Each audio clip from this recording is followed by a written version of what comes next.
In Colombia, the government ordered on Wednesday the expulsion of diplomats from the embassy of Argentina in Bogota.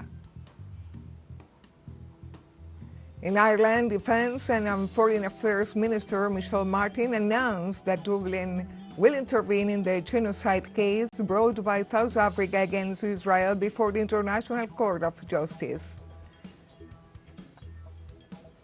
Bassirou Diomaye Faye was declared winner of the first round of the presidential elections held on Sunday.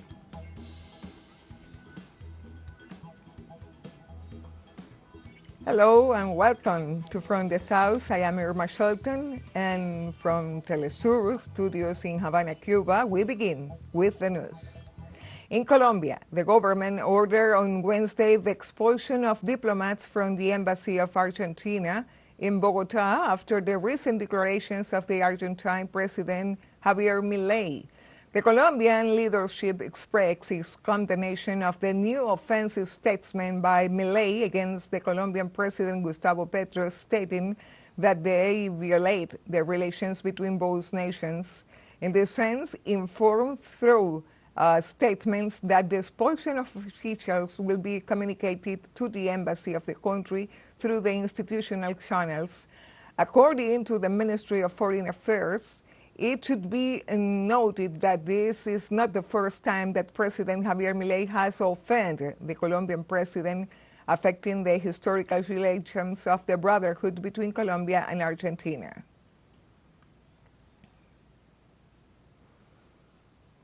Ecuadorian citizens are being repressed by police forces while protesting in front of the headquarters of the Ministry of Environment, Water and Ecological Transition in Quito. According to the Confederation of Indigenous Nationalities of Ecuador, CONAIE, the protests are taking place in solidarity with the peasants victims of repression in the locality of Palo Quemado in Cotopaxi. Palo Quemado inhabitants, few more than 1,000, and almost all peasants reject the plata mining project, which will affect several communities in the area. The organization denounced in its official account on X that the national police is raging against women, students, and citizens at the sitting held at the Ministry of Environment in Quito. The brutality is part of the security police of the President Daniel Noboa to repress the people who protest, CONAIE condemned.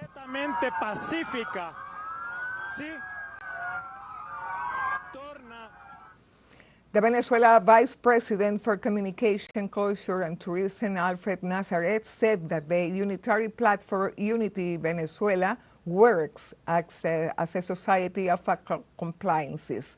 The statement was made on his X account, where Nazaret added, its leaders believe that by confusing public opinion, they are going to cover up their responsibility in these crimes against the constitutional order. The high Venezuelan official also accused the leaders of that platform of supporting the destabilization actions against Venezuela and said that they are part of the pact of surnames, and proof of this is that they have never repudiated the assault of military barracks or the execution of assassination plans. He finally sentenced that Venezuelan people will defend peace and told them to be assured that there will be justice.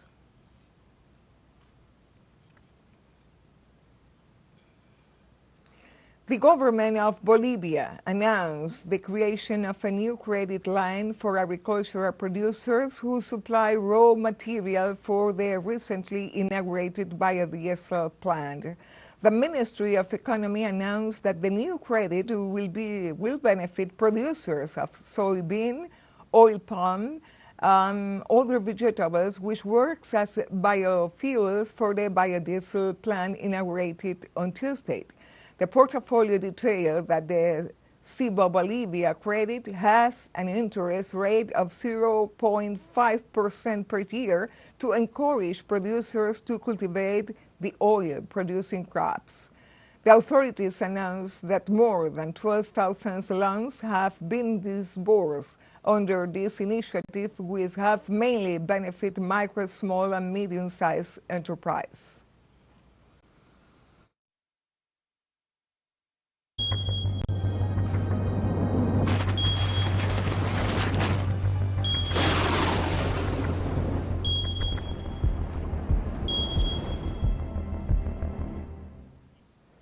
In Mexico, authorities report forest fire in 15 out of the nation's 32 states, caused in part by the severe drought affecting some regions of the country.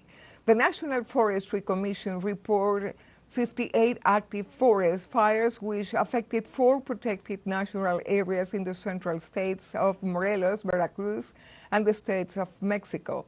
The official statement estimates that the preliminary area affected reached 1,421 hectares, and so far there have been no reports of injuries.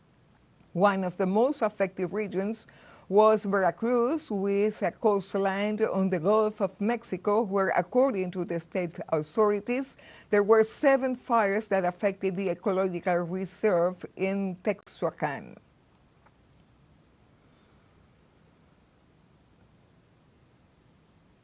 And in Chile, weather authorities issued thunderstorm warning for several areas in the country.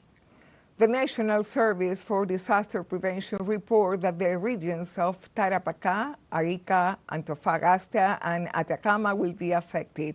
The storms will take place until next Saturday, March 13th. Authorities urge the population to take the necessary precautions during the Easter holiday.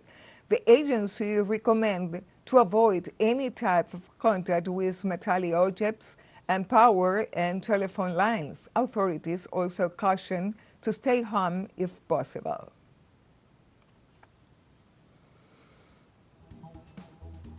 Now let's take a short break, but remember, you can join us on TikTok at TeleSUR English, where you will find news in different formats, news updates, and more. Other stories coming up. Stay with us.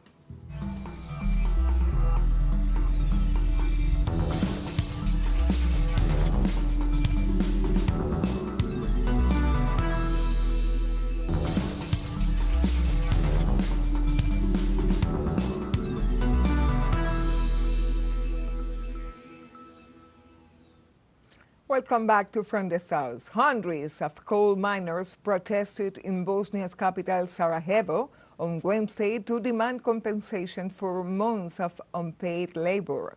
Bosnia remains heavily reliant on its 11 major coal mines for its energy needs, even as the country faces pressure to seek cleaner sources of power while it courts European Union membership. The sector has long been plagued by poor management, failure to pay pensions, and a record of environmental control. To add to these problems, more than 600 employees from Bosnia's Sinica coal mine allege they have gone without pay since December and have called for authorities to act.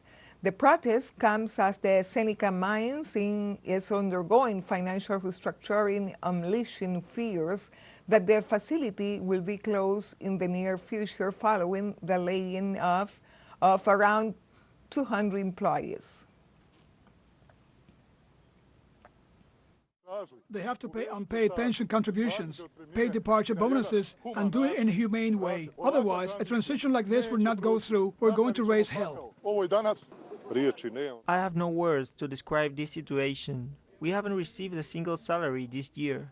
I think someone should question how we live, where we live on. We have families.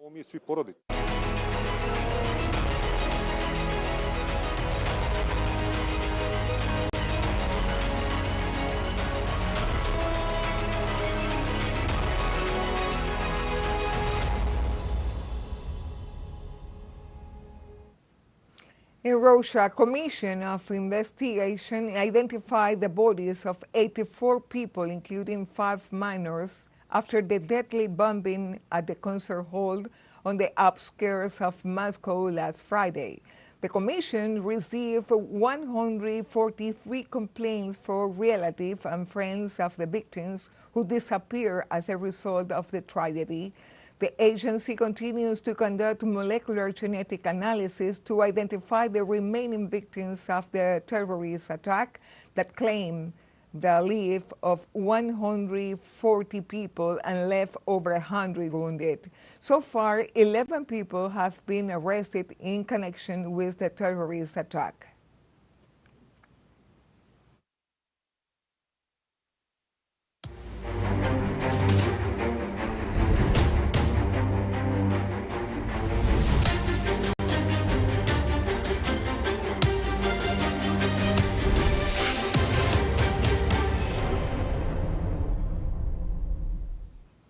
In Ireland, Defence and Foreign Affairs Minister Michel Martin announced that Dublin will intervene in the genocide case brought by South Africa against Israel before the International Court of Justice.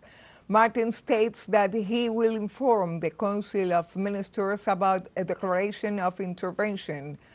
The Foreign Affairs Ministers also assures an official intersection in the judicial process if the proposal gets approved.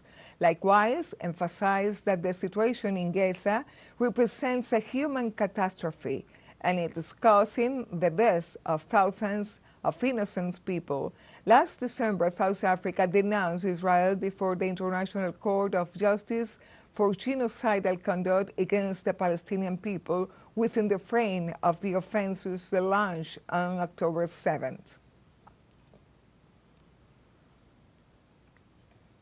And we stayed in Gaza. The airdrop humanitarian aid is also deadly. Authorities confirmed that the deaths of 18 Palestinians due to poor rationing from the planes. Authorities also report that the aid is thrown into the sea many times. 12 people have drowned. Other times, their drops tire stampedes of thousands of hungry people that have left up to now 6 fatal victims. Additionally, it happens that the package falls in area besieged by the occupation or in dangerous areas that expose the lives of those who are subjected to starvation by Israel and the United States. Gazan authorities demand that land crossing be opened immediately so that aid can be distributed in a dignified and safer manner. After 173 days of genocidal attacks on Gaza, the Israeli army continues its military aggression and the Palestinian death toll keeps mounting. According to the latest updates, the Israeli army is concentrating its attacks mainly in Rafah. However, reports say other places in Gaza are being targeted, including the Jabalia refugee camp and the Al-Shifa hospital, where the Israeli forces claim to have killed a number of Hamas fighters. After 173 days of genocidal attacks, over 32,400 Palestinians have been killed since October 7th of 2023. In the United States, a poll reveals increased public rejection of Israeli aggressions against the Gaza Strip. Results released through the website of Gallup, the regional market research and public opinion polling firms, show that 55% of the United States population disapprove of Tel Aviv's military actions in Palestine. All 3 major party groups in the country report rising disapproval ratings, while independent witnesses are completely opposed. The Democratic trends currently register 75% opposition, and Republican support decreased by 7 percentage points, placing rejection of Israel actions at 74%. And we have a final short break coming up. But before, we invite you to join our WhatsApp community for our English-speaking audience. You can scan the QR code on screen to join directly and share the link to reach more people. constant news coverage of Latin America and the Caribbean, as well as the rest of the world. Stay connected and informed with TeleSUR. Financial break. Don't go away.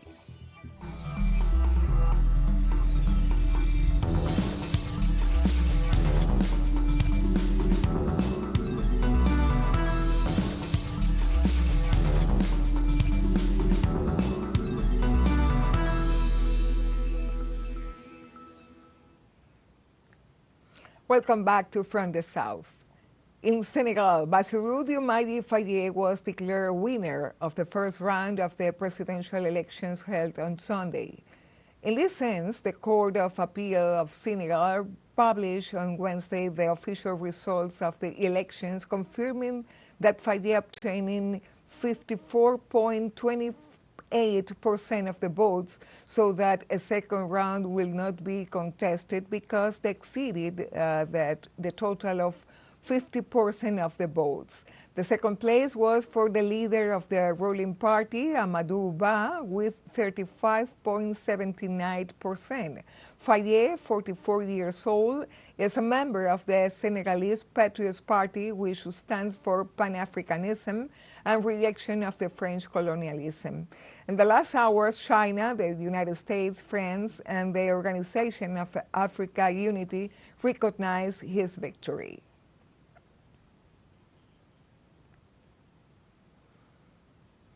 Chinese government authorities held a meeting with representatives of the United States business community. President Xi Jinping met with the representative of the business, strategic, and academic communities of the United States. In this regard, the Chinese president said that the success of China and the United States provides an opportunity for both parties to grow and improve their bilateral relationship. Xi Jinping also stated that his nation is planning to implement important measures for world-class business reform to provide a broad development space for international companies, including those from the United States.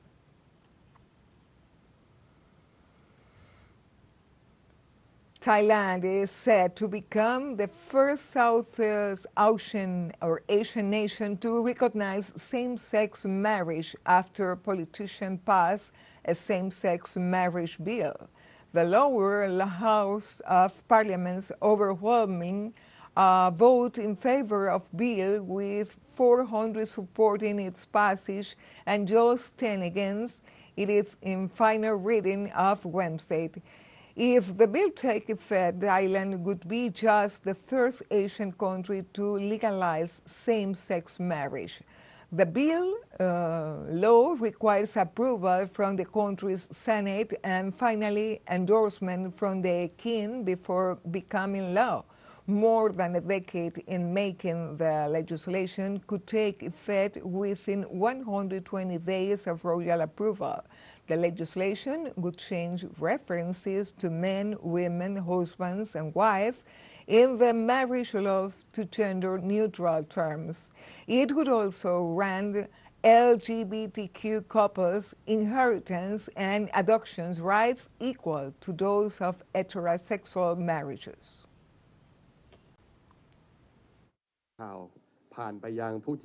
For those who have been waiting for the same-sex marriage, we only have one step left, which is to be approved by the Senate. Then you will have the rights to register for marriage and the rights that you have been denied in the past. Today we, the majority member of Parliament, have voted to approve it. I think there's a lot of excitement, but also there's this little feeling that I think a bit of sadness that we couldn't pass the parental section, but I think overall we're really happy. In the framework of the World Theatre Day, Argentinian actors and directors suffer the adjustment policies carried out by the government of Javier Milei, who considers cultures as a expense and not as an investment. This is the phase of funding cuts and the downgrading of the Ministry of Cultures to a secretary. Our correspondent Santiago Correa with the story.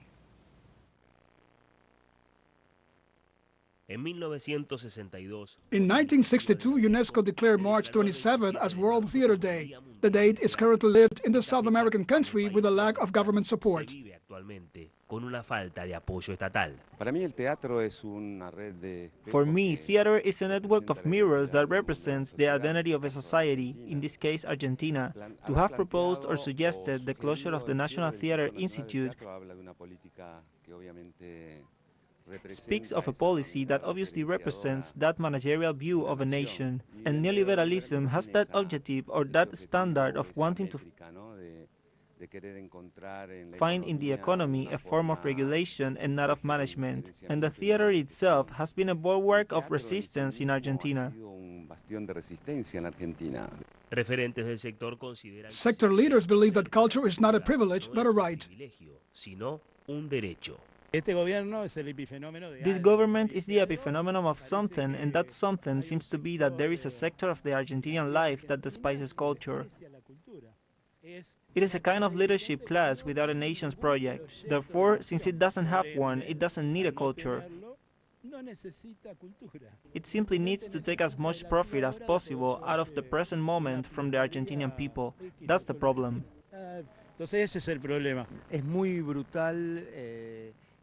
The wide range of cuts this government is implementing in the field of culture is very brutal.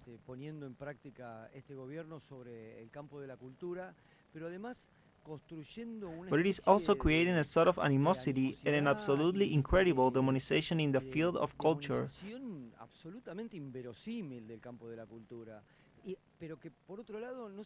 On the other hand, we don't understand the need to implement that operation. It is not clear what they are achieving with that, other than creating and generating unnecessary controversies.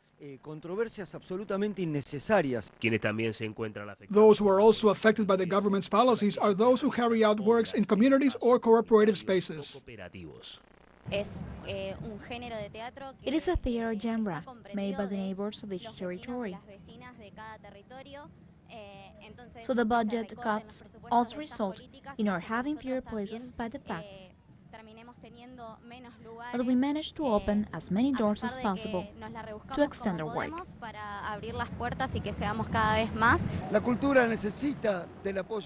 Culture needs state support, but there is a mistake and confusion. The subsidies are not provided by the state. We are not taking any food from the children of Chaco, as they want people to believe.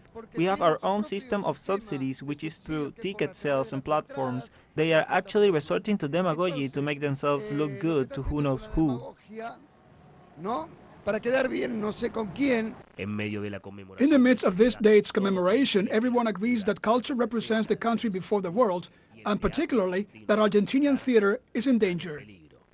Santiago Corey, TeleSUR, Buenos Aires. With this story from Argentina, we have come to the end of this news brief. You can find these and many other stories in our website at telesurenglish.net. And join us on social media, Facebook, X, Instagram, Telegram, and TikTok. For TeleSUR English, I am Irma Scholten. Thank you for watching us.